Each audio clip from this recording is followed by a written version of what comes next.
Now, there is a limit to how close they can get before I actually can't tell them apart anymore.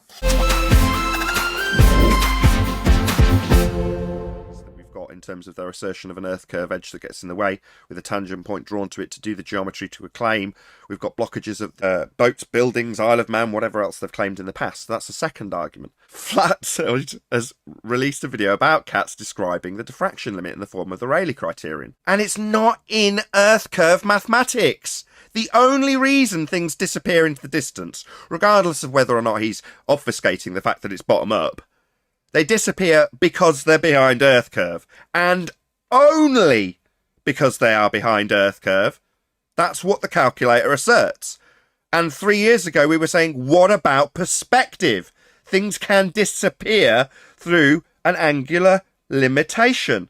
They reach and breach the diffraction limit. 1.2 times the square root of the observer's height in feet is where you'll see this diffraction limit. Oh, my bad. 1.2 times the square root of the observer's height is where you see earth curve, isn't it, in their maths? He's talking about the diffraction limit. Well, that's not in earth curve maths.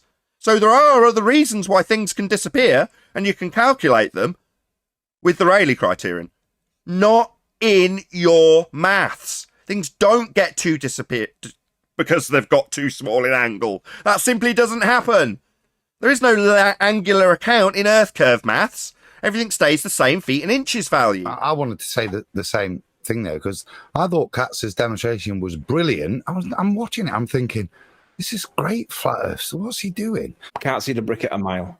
At 2 miles, it's definitely long gone, then you can't resolve it. It's too small, the angle's too limited, a la Catz demonstration of the Rayleigh criterion and the diffraction limit that would be reached and breached at 2 miles. You would concede a brick at 2 miles, too small, 2C. Correct?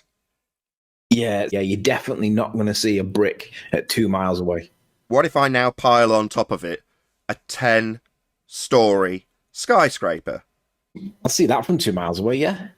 And what about the brick at the bottom? Is the bottom brick still too small to see, or does it suddenly come back because you've built on top of it? A myriad of things that you could detail for why an object in the distance disappears, either bottom up or otherwise. One of those factors is calculable with the Rayleigh criterion. One.